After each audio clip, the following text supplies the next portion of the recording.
Alright guys, so welcome back to another video. So this is kind of a strange video because I really don't have anything to do today, and I don't know what to film. So I decided that I want to make a video on all the equipment, like just a general update on how everything is doing.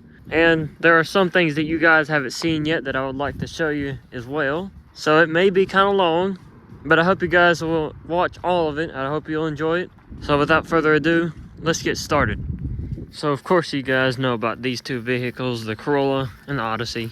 We've done a few things in this thing. Not really done much in this one, just featured it in a couple of videos, but that's about it. Both running just fine. And then of course we have my cars, the Camaro and the LTD. The LTD is running fine. It's just that I'm having a problem with the fuel gauge lately. So it doesn't work every time. It'll just stay on E. I think it's something to do with the wiring. There may be something looser in there. We gotta rewire it probably. But it works sometimes. And the last time that it worked, I noticed that it was almost empty. What a surprise. It is chilly out here, guys. I don't know how long I'm going to be able to stay out here. But then we have the Camaro, still running just fine. Still got the dent in it. I had this car for 2 weeks and then somebody ran into me. And that was back in August, I believe, last year. So I've had this dent almost a year now. And I haven't fixed it yet because I really have not had the money to fix it yet. But I will pretty soon. So anyways, let's move on. Oh, and I almost forgot to show you guys. This is something new. This is not mine. This is actually my mother's. This is an electric Craftsman weed eater.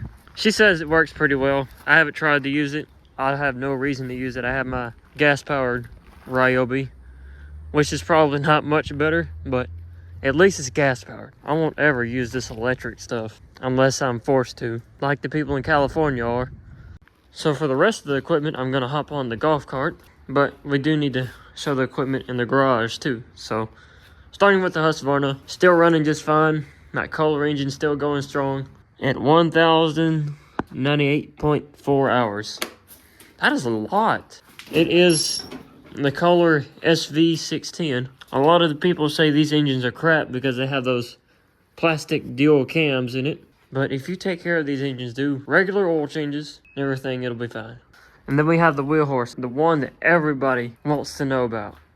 Still waiting for that crankshaft to be finished. Took it to the machine shop Thursday. It's now Sunday. It usually takes them about a week to do this stuff.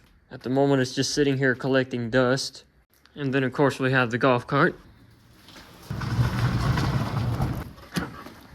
As you can tell, the golf cart's still running fine, as usual. I mean, it's just an electric motor. There's nothing really to go wrong there. So, we're going to ride this around the rest of the way because it'd be kind of a long walk. I could do it, but I would rather do this. So, there's the GMC. Still running fine as usual. It looks kind of dirty because it is. My pressure washer is not working at the moment, but if it was, I would clean this off. But for now, it's going to stay dirty.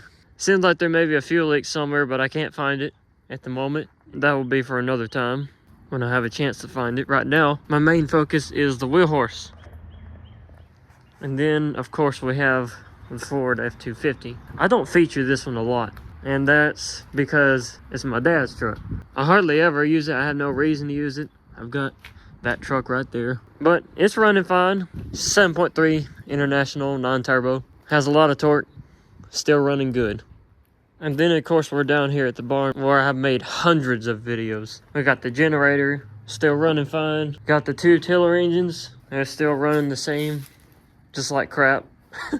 And then this one right here. You remember this? This was the very first engine that I ever featured on my channel. It was back in August of 2019 that I found this thing sitting over there just on the other side of this wall. It'd been sitting there for, I would have to say, about 5 years without running. And I tried to get it running. We did. Of course, I really didn't know what I was doing back then.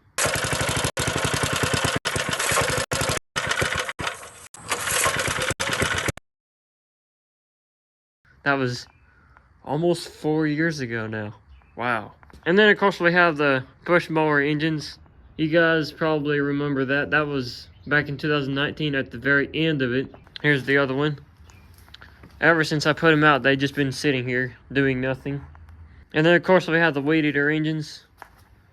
John Deere one right there. And the chainsaw engine. These haven't been running I'm not sure they'll ever run. Not really too worried about it. And then the electric chainsaw, that works just fine. This engine will actually run. I've poured gas down the carburetor before, and as long as you keep a steady stream, it'll stay running. You can't get carburetors for these things though, so it's pretty much dead weight. And then of course I have all my parts over here. Carburetor parts, the Quadra junk. I still have that in case I ever want to use it again. Probably won't. I like my Edelbrock, but it's there in case I need it. And then we have a few more things over here. This is, I'm not sure I've featured this on my channel yet, but this is a Ryobi, a Troy-Bilt 2-cycle weed eater that my former co-worker gave to me. The engine's locked up on it, and it has this brush cutter at the end. I would actually love to get this thing running one day so that I could trim thick stuff. That would avoid me having to buy that brush cutting attachment from our Ryobi one, which I'm going to feature here shortly. But for now, it's just sitting here. There's my power washer.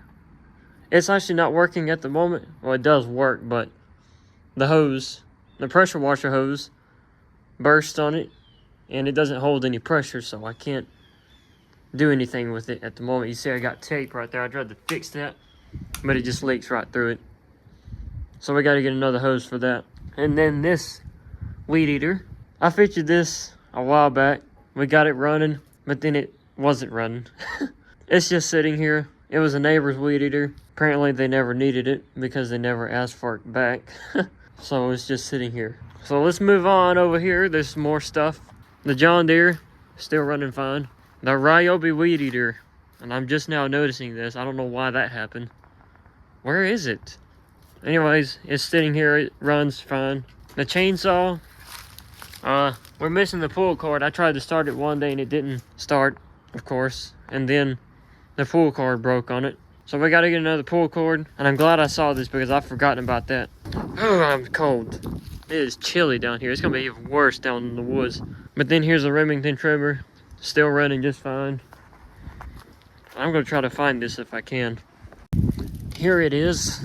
I don't know how this came off and ended up over there. We're gonna put it back on if I can. I am so cold, guys. I'm gonna have to go inside for a minute. So that's much better after I warmed up. So now there's some equipment farther down, and if the dog will move, we can go down there. She's probably gonna go down there with us. That's fine. And here we are down here at the 3910. I haven't featured this tractor in a minute, but it's still running. It runs perfectly fine. Starts up every single time. Like literally every single time. Oh wow, look at that belt. That needs to be replaced.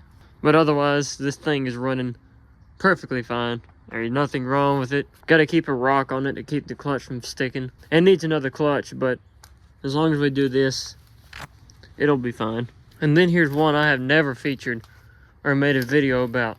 And this is our horizontal vertical log splitter. It's by Yard Machines.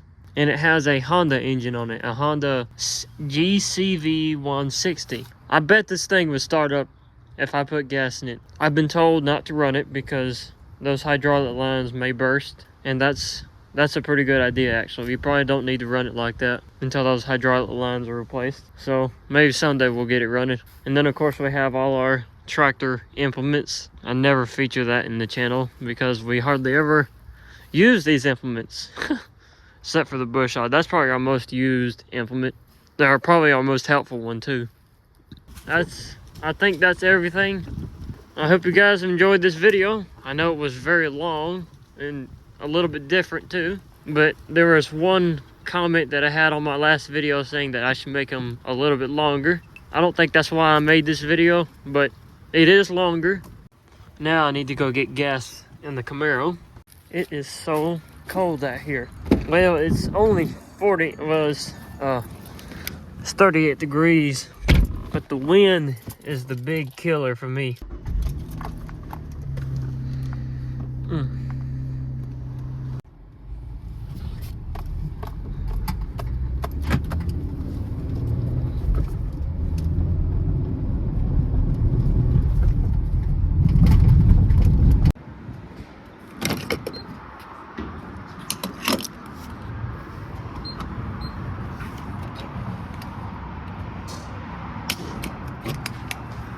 Oh, look at that price. And there we go.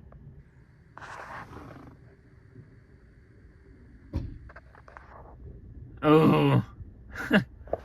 Well, that's not as bad as it could be.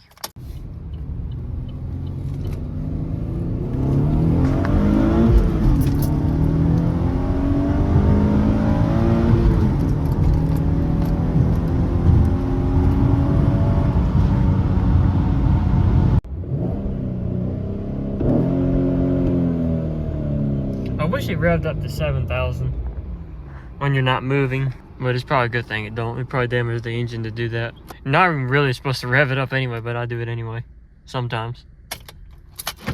I hope you guys enjoyed it, and I hope you made it all the way through without skipping. It's fine if you did. If you enjoyed it though, you know what to do. If you're stopping by for the first time and you want to see more videos of the equipment, specifically see updates about the wheel horse, be sure to hit the subscribe button and ring the bell. And I will see you guys in the next one. Thanks for watching.